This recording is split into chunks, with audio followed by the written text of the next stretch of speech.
I'm here today to talk about the new standard performance for Head Start. There have been new policies that's been put in place of the old ones. The old policy stated for attendance was that we didn't necessarily track the kids, but not like we need to do now. We have to keep 85% of our average for our Head Start.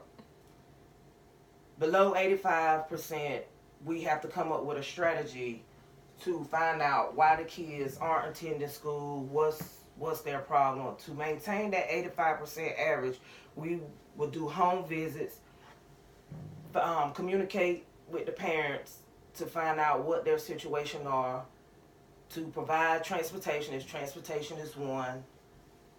If they're sick, we need to find out what's the problem, the reason why they're not attending school on a regular basis. The old policy has stated if it was 3 consecutive absences, then we will sign this form to fill out to give to our family service worker, where they will have to call to find out. But now that they made it more intense, that the teachers have to be involved also by doing, once again, like I said, the home visits, communicating with the parents to find out what's the situation with the kids.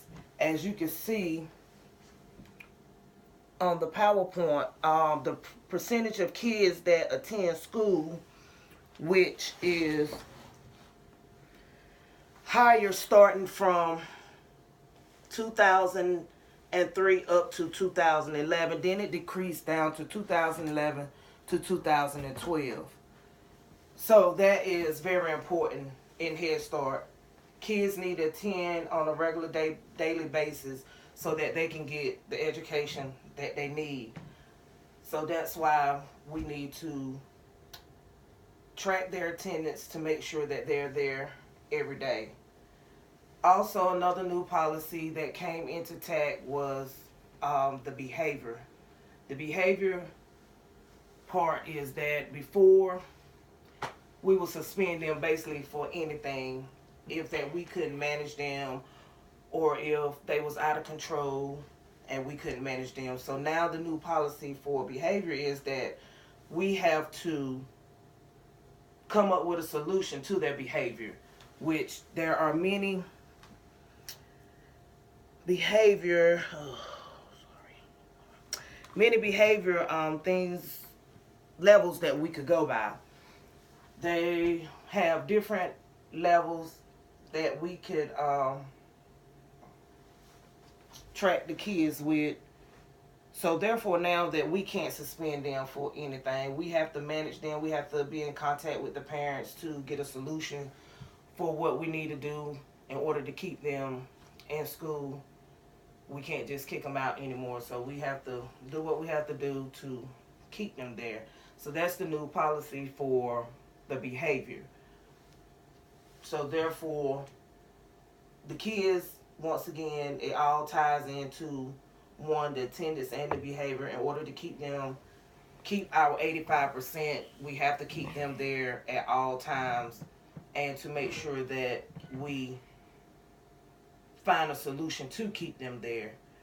So for the ones that's not Head Start parents, maybe you can let someone know that's interested in sending their child to Head Start how important the attendance policy is, and the behavior policy is.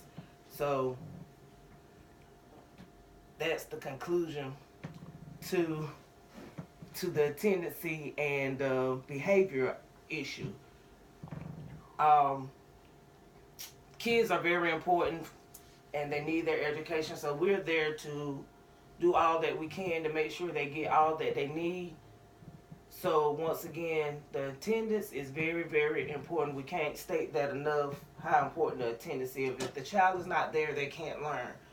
So therefore, we need to make sure that your children be there on time every day, starting at 8 to 2:30. We need to make sure that they're there, and if you have any problems or any concerns, the reason why they can't be there, we need to be notified so that we can make a solution